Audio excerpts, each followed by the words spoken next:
નમસ્કાર, આપ જોઈ રહ્યા છો ન્યૂઝ 18 ગુજરાતી. હું છું આપની સાથે પ્રીતિ. બુલેટિનની શરૂઆત કરીશું. વડોદરામાં રફતારના રાક્ષસો બેકાબુ બન્યા છે. વડસર જીઆઈડીસી બ્રિજ પર બેફામ રફતારનો કહેર જોવા મળ્યો છે. કાર ચાલકે એક્ટિવા સવાર દંપતીને અડફેટે લીધું. અકસ્માતમાં દંપતીને સામાન્ય ઈજા પહોંચી છે. જોકે ભાગવા જતા કાર ચાલકે અન્ય કાર સાથે પણ અકસ્માત કર્યો હોવાનું સામે આવ્યું. અન્ય વાહન ચાલકોએ કાર ચાલકને ઝડપી પાડ્યો છે. માંજલપુર પોલીસ મથકે બેફામ બનેલા કાર ચાલક સામે ફરિયાદ નોંધાઈ છે. આ કાર ચાલક નશામાં હોવાનું અનુમાન લગાવાઈ રહ્યું છે. વડોદરામાં અકસ્માતની આ ઘટના વડસર જીઆઈડીસી બ્રિજ પાસે બેફામ કારે દંપતીને અડફેટે લીધું હતું અને ત્યારબાદ ત્યાંથી ભાગવા જતા અન્ય કાર સાથે પણ અકસ્માત થયો હોવાનું સામે આવ્યું છે. જોકે આ કાર ચાલક નશામાં હોવાનું અનુમાન લગાવાઈ રહ્યું છે.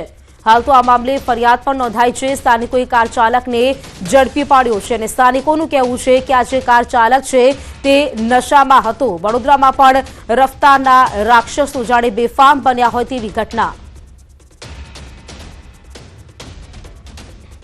આ છેલ્લા એક મહિનામાં તમે જો બરોડા સિટીમાં કેટલા બધા ડ્રિંક એન્ડ ડ્રાઈવના કેસ બન્યા છે. તો આવા લોકો જે ડ્રિંક કરીને ડ્રાઈવ કરે છે અને અમે નોર્મલ જે ગાડી લઈને જતા લોકો હોય ધીમી સ્પીડ પર, તો એ લોકોને અથાડીને જતા રહે. એમાં અમારું શું વાંક? વડોદરામાં બહુચર્ચિત રક્ષિત કાંડમાં મોટો ઘટસ્ફોટ થયો છે. ગાંજાના નશામાં સર્જ્યો હતો રક્ષિતે અકસ્માત. રક્ષિત ચોરસિયાએ ગાંજો ફૂંકીને અકસ્માત સર્જ્યો હતો. રક્ષિતના મેડિકલ રિપોર્ટમાં ગાંજાનો નશો કર્યાનો ખુલાસો થયો છે. મિત્રને ત્યાં ગાંજાનો નશો કરી કાર લઈને નીકળ્યા હતા. અકસ્માત પહેલા સુરેશ ભરવાડના ઘરે ગાંજો ફૂંક્યો હતો. રક્ષિત સહિત ત્રણેય મિત્રોએ ગાંજાનો નશો કર્યો હતો. અકસ્માતમાં 20 દિવસે રક્ષિતનો મેડિકલ રિપોર્ટ આવ્યો છે. ત્યારે રક્ષિત સામે એનડીપીએસ એક્ટનો અલગથી ગુનો નોંધવામાં આવ્યો છે. રક્ષિત ચોરસિયા, સુરેશ ભરવાડ, પ્રાંશુ ચૌહાણ સામે ગુનો દાખલ થયો છે. રક્ષિતના મિત્ર પ્રાંશુ ચૌહાણની પોલીસે ધરપકડ કરી છે. જેના ઘરે ગાંજો ફૂંક્યો તે મિત્ર સુરેશ ભરવાડ ફરાર છે. રક્ષિત ચોરસિયા હાલ વડોદરા સેન્ટ્રલ જેલના હવાલે છે. રક્ષિત ચોરસિયાને અટક કરવામાં આવેલો હતો. એની સાથે એની ગાડીમાં જે એનો મિત્ર બેઠેલો હતો પ્રાંશુ ચૌહાણ, એને જે તે ટાઈમે શકદાર તરીકે આપણે પોલીસ સ્ટેશન લાવેલા હતા અને સાથોસાથ એ લોકો જ્યાં મળ્યા હતા, એક્સિડન્ટ કર્યું એની પહેલાં જ્યાંથી નીકળ્યા હતા એ સમયે ત્યારે જેના ઘરેથી નીકળ્યા હતા એ સુરેશ ભરવાડ, એને પણ શકદાર તરીકે પોલીસ સ્ટેશન લાવી અને આ ત્રણેયનું બ્લડ સેમ્પલ આપણે લેવામાં આવેલું હતું. અને જે બ્લડ સેમ્પલ એફએસએલમાં મોકલવામાં આવેલું, જે એફએસએલનો રિપોર્ટ અત્યારે મળેલો છે અને રિપોર્ટમાં એવી પુષ્ટિ કરવામાં આવેલી છે કે ત્રણેયના બ્લડ સેમ્પલ્સમાં ગાંજાની હાજરી હતી. સુરેન્દ્રનગરના મૂળીના શેખપર ગામ પાસે ભોગાવો નદીમાં મોડી સાંજે રેતી ભરેલું ડમ્પર ખાબકતા 3 વ્યક્તિઓ ડૂબ્યા હોવાનું સામે આવ્યું છે. જેમાં 3 વ્યક્તિઓ પૈકી 2 વ્યક્તિને બચાવી લેવામાં આવ્યા છે, જ્યારે એક વ્યક્તિ નદીમાં ડૂબ્યો હોવાની ચર્ચાઓ છે. રેતી ભરેલ ડમ્પર પસાર થઈ રહ્યું હતું તે દરમિયાન ચાલકે કાબુ ગુમાવતા ડમ્પર નદીમાં ખાબક્યું હોવાનું અનુમાન લગાવાઈ રહ્યું છે. ત્યારે ફાયર ફાઇટરની ટીમને જાણ કરતા તરવૈયાઓની ટીમે મોડી રાત સુધી શોધખોળ હાથ ધરી હતી. શેખપર પાસે ભોગાવો નદીમાંથી ગેરકાયદે રેતી ચોરી કરી રહેલા ડમ્પર ખાબક્યું હોવાની પણ ચર્ચાઓ છે. તો મૂળી પોલીસ ટીમે ઘટના સ્થળે પહોંચી આ મામલે વધુ તપાસ હાથ ધરી છે. જાણકારી સાથે સંવાદદાતા અક્ષય જોડાઈ ગયા છે. અક્ષય, શેખપર ગામ પાસે આજે જે પાણીમાં નદીમાં ખાબક્યું છે ડમ્પર, જાણકારી શું છે આ વિશે? જી, ચોક્કસથી વાત કરવામાં આવે તો મૂળી તાલુકાના શેખપર ગામ પાસેથી પસાર થતી ભોગાવો નદીમાંથી બેફામ અને મોટા પાયે રેતી ચોરી થતી હોવાની અવારનવાર ફરિયાદો ઉઠી રહી છે. ત્યારે ગઈકાલે શુક્રવારે મોડી સાંજે એક ડમ્પર રેતી ભરેલું પસાર થઈ રહ્યું હતું. ત્યારે ડમ્પરના ચાલકે સ્ટેરિંગ પરનો કાબુ ગુમાવતા ડમ્પર નદીમાં ખાબક્યું હતું. ચાલક સહિત કુલ 3 વ્યક્તિઓ નદીમાં ડૂબ્યા હોવાની ચર્ચા છે, જે પૈકી 2 વ્યક્તિઓને બચાવી લેવામાં આવ્યા છે. જ્યારે એક વ્યક્તિની હજુ પણ શોધખોળ ચાલુ છે, તેની કોઈ હજુ સુધી ભાળ મળી નથી. સુરેન્દ્રનગર ફાયરની ટીમ દ્વારા ગઈકાલ સાંજથી આજ સવાર સુધી ડૂબેલા વ્યક્તિ છે એની શોધખોળ હાથ ધરી છે, પરંતુ હજુ સુધી કોઈ પત્તો લાગ્યો નથી. અને આ મામલે મૂળી પોલીસ સહિત અને ખાણખનીની ટીમ દ્વારા વધુ તપાસની કામગીરી છે હાથ ધરવામાં આવી છે. અક્ષય, આભાર આપનું જાણકારી આપવા માટે.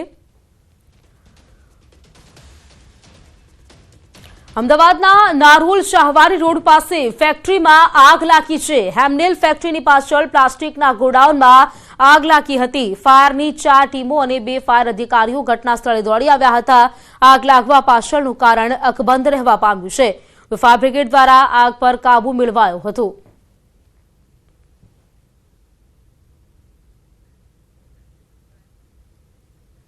વડોદરાના વાઘોડિયામાં રખડતા શ્વાનનો આતંક સામે આવ્યો। ફ્લોડ ગામમાં રખડતા શ્વાને 10 લોકોને બચકા ભર્યા। 13 વર્ષની કિશોરી પર રખડતા શ્વાનો તૂટી પડ્યા હતા। કિશોરીને બચાવવા જતા અન્ય 2 લોકો પર પણ હુમલો કર્યો હતો। કિશોર પર શ્વાનોએ બચકા ભર્યા। કિશોરી હોસ્પિટલમાં દાખલ છે। ફ્લોડ ગામમાં રખડતા શ્વાનની સમસ્યાથી રહીશો ભારે પરેશાન થઈ ગયા છે। આ તરફ દાહોદમાં રખડતા ઢોરની સમસ્યા માથાના દુખાવા સમાન બની ગઈ છે। રખડતા ઢોરે સોસાયટીમાં બેઠેલા દાદા પૌત્ર પર હુમલો કર્યો હતો। સેન્ટ મેરી સ્કૂલ નજીક રખડતા ઢોરે હુમલો કર્યાના સીસીટીવી સામે આવ્યા હતા। રખડતા ઢોરે 1.5 મિનિટ સુધી હુમલો કર્યો હતો। લોકોએ પૌત્રને ખેંચી લેતા તેનો જીવ બચી ગયો હતો। ઢોરો પોતાની આંતરિક લડાઈ ભૂલીને રસ્તેથી પસાર થઈ રહેલા આ ત્રણેયને નિશાન બનાવ્યા હતા। જો કે પૌત્રી ગરવી કાઈક તરફ જઈ જતા તે બચી ગઈ હતી, જ્યારે ઢોરોએ દાદા ઝમકલાલ અને તેમના નાનકડા પૌત્રને શિંગડે ભેરવવા સાથે પંજાથી કચડવા લાગ્યા હતા। दिल्ली में घूमने गए, घूमते वापस आ रहे थे तो 2-4 काफले बैठे हुए थे। तो उनने जैसे हम बच्चे को लेकर मैं इधर गया तो चारों काफले ने मेरे पर हमला कर दिया। અમારી સોસાયટીની બહાર જ 4 આખલાઓ બેઠા હતા અને એમને એકદમ મારા પપ્પા પર અને મારા 2 છોકરાઓ પર હુમલો કર્યો અને મારા છોકરાના પીઠ પર પગ મૂકી દીધું એમણે અને મારા છોકરાને માથામાં વાગ્યું છે, મારા પપ્પાને ઘૂંટણમાં અને પાછળ વાગ્યું છે, મારી છોકરીને વાગ્યું છે। દાહોદમાં શિક્ષણ જગતને લાંછન લગાવતી ઘટના। સરસ્વતીના ધામમાં શિક્ષકોની પ્રેમ લીલાના આરોપ લાગ્યા છે। નિમનળિયા પ્રાથમિક શાળામાં ગ્રામજનોએ હોબાળો મચાવ્યો। શિક્ષકો શાળામાં પ્રેમ લીલા કરતા હોવાના આક્ષેપ લગાવ્યા છે। શાળાના આચાર્ય અને શિક્ષિકા વચ્ચે પ્રેમ લીલાનો આક્ષેપ લગાવ્યો। ગ્રામજનોએ શાળાના આચાર્યને હાર પહેરાવીને વિરોધ નોંધાવ્યો હતો। જિલ્લા શિક્ષણ અધિકારી પગલાં લે તેવી માંગ પણ કરવામાં આવી છે। આચાર્ય અને શિક્ષિકાએ સમગ્ર આક્ષેપોને ફગાવ્યા છે।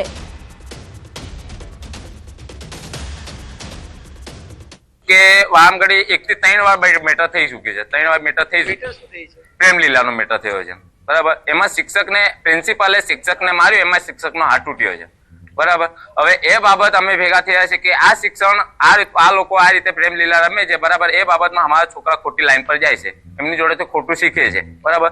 તો અમે સરકારને શિક્ષણને અમે એ રીતનું રજૂઆત કરવા માંગીએ છીએ કે અમને આ ત્રણેય શિક્ષક જોતા નથી। એમાં 2 શિક્ષક અને 1 શિક્ષિકા। શિક્ષક અને હીરાલાલ પ્રિન્સિપાલ, હું ઘણા વાર એમને સમજાવી ગયો છે પણ કોઈ સમજતા નથી અને હું અહીંયા જ રહું છું। ક્યાંથી આવે છે લોકો શિક્ષકો? એ તો ક્યાં રહે છે? દાહોદ રહે છે। ગ્રામજનો કહે છે કે તમારા વચ્ચે પ્રેમ લીલા કોઈ પ્રેમ લીલા નથી સાહેબ। એ ખોટું આ દરેક વખતે એ શેર બજારનું કામ કરે છે ભાઈ શિક્ષક। શું નામ છે? મનોજભાઈ પટેલ। અને આખો દાડો એ ભણાવતો જ નથી, બરાબર। પછી એને કશું કહીએ ને એટલે એ મુદ્દો ડાયવર્ટ કરી નાખે। એટલે કે આ શિક્ષક સાથે આખું ગામ છે, તમે એમ કહેવા માંગો છો? હું એવું નથી કહેતો, હું મારી રજૂઆત કરું, બરાબર। કે મેં એને જયારે પણ એકમ કસોટી તપાસવાની આવે તો એ નહીં તપાસતો। એ શિક્ષક છે, હા, બરાબર। અને દર વખતે આ રીતે એ ખોટી રીતે પછી માથાકૂટ કરે તો પછી આક્ષેપ લગાયા છે તમારા પર, એ આક્ષેપ બધા ખોટા છે, બરાબર। અને બીજી વાત કે હું એમને રાખડી બાંધું છું, બરાબર। એટલે જે આક્ષેપ છે એ બધા ખોટા છે। ગ્રામજનો દ્વારા કેમ આક્ષેપો કરવામાં આવ્યા છે એ મને નથી ખબર કેમ કરવામાં આવ્યા છે, જેને બરાબર। અમારે વાત ખાલી અહીંયા રજાની જ હતી, બીજી કોઈ ઇસ્યુ ની નથી। સાલી રજા કોને રજા? બરાબર, મનોજભાઈ પટેલ અને મારી કેજ્યુઅલ રજાની જ વાત હતી। મનોજભાઈ પટેલ કોણ છે? એ મારા હસબન્ડ છે। એ શિક્ષક છે? હા, એ અહીંયા શિક્ષક છે। ખેડા જિલ્લાના નડિયાદ તાલુકાના હાથજ ગામે જમીન કૌભાંડ બહાર આવ્યું। મૃત્યુ પામેલ વ્યક્તિનું નકલી આધાર કાર્ડ બનાવીને બારોબાર જમીન વેચી દેવાઈ। વર્ષ 1971માં અવસાન પામેલ વ્યક્તિના નકલી આધાર કાર્ડ બનાવી 2 જુદી જુદી સર્વે નંબરની જમીન બારોબાર વેચી દેવામાં આવી હતી. આ આધાર કાર્ડના આધારે ગામની સર્વે નંબર 217 અને 320ની જમીનના દસ્તાવેજો તૈયાર કરી ખોટી રીતે વેચાણ કરવામાં આવ્યું, જે મામલે મૃતકના પૌત્ર આશીષભાઈ પટેલે ફરિયાદ નોંધાવી છે. આ મામલે જુદી જુદી 2 ફરિયાદો દાખલ કરવામાં આવી છે, જેમાં ખોટા દસ્તાવેજોની મદદથી જમીન બારોબાર કરવાનું કૌભાંડ તેમજ નકલી આધાર કાર્ડ અને દસ્તાવેજો બનાવવાનો આરોપની ફરિયાદ નોંધાઈ છે. પોલીસે આ મામલે વધુ તપાસ હાથ ધરી છે. જેઠાભાઈનું જે મરણ લાંબા સમય પહેલા થઈ ગયું હતું, તેમના બદલે હાથજ ગામના પીપલક ગામના એક જેઠાભાઈ બેચરભાઈ પટેલ કે જેઓ પણ અગાઉ મરણ પામેલા 2019માં, એમના નામનું ખોટું આધાર કાર્ડ બનાવેલું અને એક વ્યક્તિ, અલગ વ્યક્તિ કે જેની ઓળખ હજુ છતી થવાની બાકી છે, એ વ્યક્તિને જેઠાભાઈ બેચરભાઈ પટેલ તરીકે ઉપસ્થિત કરી અને આ જે ફરિયાદીના દાદાના નામની જે જમીન છે એ જમીનનો દસ્તાવેજ કરી લેવામાં આવેલો. ગાંધીનગરમાં આરોગ્ય કર્મીઓની બેઠક યોજાઈ. આરોગ્ય કર્મચારીઓની સરકાર સાથે બેઠક યોજાઈ. આરોગ્ય કર્મચારી મહાસંઘના પ્રમુખનું નિવેદન. આજની મીટિંગ પોઝિટિવ રહી તેવું તેમણે નિવેદન આપ્યું છે. ગ્રેડ પે અને ખાતાકીય પરીક્ષા અંગે ચર્ચા થઈ છે. સરકારે પોઝિટિવ પ્રયાસો કરવાની ખાતરી આપી છે. આરોગ્ય વિભાગ સાથે આગામી સમયમાં બીજી બેઠક કરીશું. હડતાલને લઈને જિલ્લા પ્રમુખો સાથે પણ બેઠક કરીશું. 33 જિલ્લા પ્રમુખો સાથે મીટિંગ કરીને નિર્ણય કરીશું. માનનીય ઋષિકેશભાઈ પટેલ સાહેબ, આરોગ્ય મંત્રી શ્રી અને ઓલ સુપર અધિકારી સાહેબોની સાનિધ્યમાં અમારી બેઠક આજે યોજાઈ. બેઠકના અંતે અમને સારી રીતે અમારા બે મુદ્દા ઉપર ચર્ચા થઈ. ખાતાકીય પરીક્ષા લગત અમે જે સરકારશ્રી સાથે સંમત થયા. અમે 33 જિલ્લાની મીટિંગ કરી અને પછી નિર્ણય કરશું. સ્વામિનારાયણ સંપ્રદાયના પુસ્તકમાં ભગવાન પરશુરામને નીચા બતાવવા મામલે સુરેન્દ્રનગરમાં બ્રહ્મ સમાજે વિરોધ કર્યો. ભૂદેવોના આરાધ્ય દેવ ભગવાન પરશુરામને નીચા બતાવવામાં આવતા બ્રહ્મ સમાજમાં ભારે રોષ જોવા મળ્યો. સુરેન્દ્રનગર શહેરના બ્રહ્મ સમાજના સંગઠનોએ તેનો વિરોધ કર્યો. કલેક્ટર કચેરીમાં બ્રહ્મ સમાજના આગેવાનોએ આવેદનપત્ર પણ આપ્યું. સ્વામિનારાયણ પુસ્તકમાં લખેલા શબ્દોને કડક રીતે વખોડ્યા છે. સ્વામિનારાયણ સંપ્રદાયના સાધુઓના બેફામ વાણી વિલાસથી સમગ્ર સનાતનીઓમાં રોષ વ્યાપ્યો છે. આગામી સમયમાં કોઈ પણ વાણી વિલાસ કરવામાં આવશે તો તે ઉગ્ર આંદોલનની ચીમકી ઉચ્ચારવામાં આવી છે. બ્રહ્મ સમાજની સાથે સાથે સાધુ સમાજ દ્વારા પણ બ્રહ્મ સમાજને ટેકો આપવામાં આવ્યો છે. કુંડળધામ અને કારેલીબાગ વડોદરા દ્વારા પ્રકાશિત થતા લીલામૃત પુસ્તકની અંદર બ્રાહ્મણોના ઈષ્ટદેવ સનાતનીઓના છઠ્ઠા ભગવાન વિષ્ણુના અવતાર એવા પરશુરામ ભગવાન વિશે અપમાનજનક શબ્દો લખવામાં આવ્યા છે, જેનાથી સંપૂર્ણ સનાતન ધર્મની સાથે સાથે બ્રાહ્મણ સમાજ પણ ખૂબ આક્રોશિત છે. 250 વર્ષનો ઇતિહાસ જે સ્વામિનારાયણ સંપ્રદાયનો છે, જે 250 વર્ષના ઇતિહાસથી અલગ જઈને જે 5000 વર્ષના સનાતની ઇતિહાસને કે અનંત સનાતની ઇતિહાસને લાંછન લાગે એવા કૃત્યો અને એવા એમના શબ્દોમાં કાંઈક ને કાંઈક ઉલ્લેખ કરે છે. એમની કથાઓમાં એવી રીતે સનાતન ધર્મનું અપમાન થાય તેવું વારંવાર કરે છે. પણ સ્વામિનારાયણ સંપ્રદાયને અમે નમ્ર વિનંતી કરીએ છીએ કે એમના સાધુઓને છૂટો દોર છે જે એના ઉપર લગામ હાકે અને લગામ રાખી અને એમને મર્યાદા શીખવાડે કે સનાતન ધર્મનું અપમાન ન કરે. સોમનાથના ધારાસભ્ય વિમલ ચુડાસમા સામે એફઆઈઆર દાખલ થઈ છે. પ્રભાસ પાટણ પોલીસ સ્ટેશનમાં ધારાસભ્ય સામે એફઆઈઆર દાખલ થઈ છે. રાયોટિંગ, ફરજ રૂકાવટ અને પોલીસ પર હુમલાની ઘટનાને લઈને વેરાવળ મામલતદારે ફરિયાદ દાખલ કરાવી છે. દબાણ હટાવવાની કામગીરી અટકાવવાનો પ્રયાસ કરવામાં આવ્યો હતો. ઘટના સમયે બંદોબસ્તમાં હાજર પોલીસ કર્મીને ઈજા પહોંચી હતી. પ્રભાસ પાટણ પોલીસ સ્ટેશનના એસઆઈ હિરેન ઝાલાને ઈજા થઈ હતી. અન્ય એક પોલીસ કર્મીને મૂઢ માર વાગતા હોસ્પિટલ ખસેડવામાં આવ્યો હતો. સમગ્ર મામલે વિમલ ચુડાસમા સહિત 15થી વધુની અટકાયત કરવામાં આવી હતી. આ સમગ્ર મામલે 40થી વધુના ટોળા સામે ફરિયાદ પણ દાખલ થઈ છે.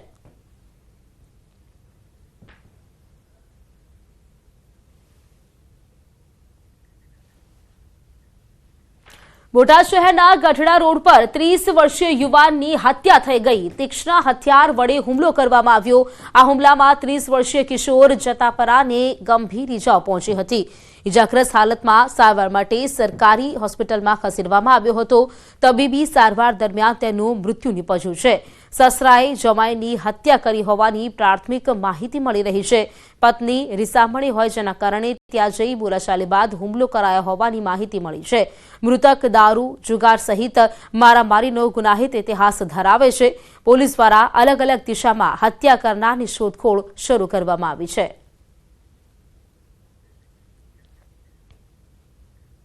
અમદાવાદ શહેર ક્રાઇમ બ્રાન્ચ દ્વારા શાહપુરમાં ડ્રોન પેટ્રોલિંગ કરવામાં આવ્યું. રામનવમીને લઈને પોલીસ દ્વારા ડ્રોન પેટ્રોલિંગ કરવામાં આવ્યું છે. કોઈ બનાવ ન બને અને સુરક્ષાની દ્રષ્ટિએ આ પેટ્રોલિંગ કરવામાં આવી રહ્યું છે. તો આવતીકાલે રામનવમી છે તેને જોતા પોલીસ દ્વારા ડ્રોન પેટ્રોલિંગ કરવામાં આવી રહ્યું છે. સુરક્ષાની દ્રષ્ટિએ આ ડ્રોન પેટ્રોલિંગ કરવામાં આવી રહ્યું છે. અમદાવાદના શાહપુર વિસ્તારમાં પોલીસ દ્વારા પેટ્રોલિંગ કરવામાં આવ્યું છે, જેમાં ડ્રોન દ્વારા તમામ જગ્યાઓ છે, વિસ્તારો છે ત્યાં નજર રાખવામાં આવી રહી છે.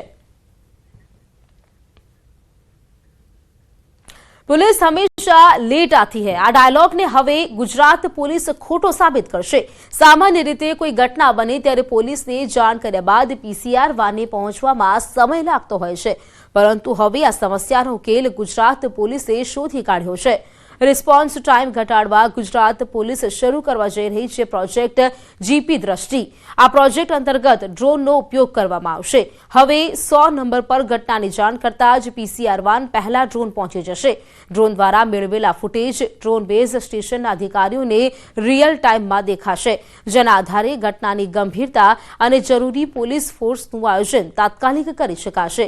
હાલ પ્રથમ તબક્કે અમદાવાદના 8 પોલીસ સ્ટેશનમાં પ્રોજેક્ટ શરૂ થશે.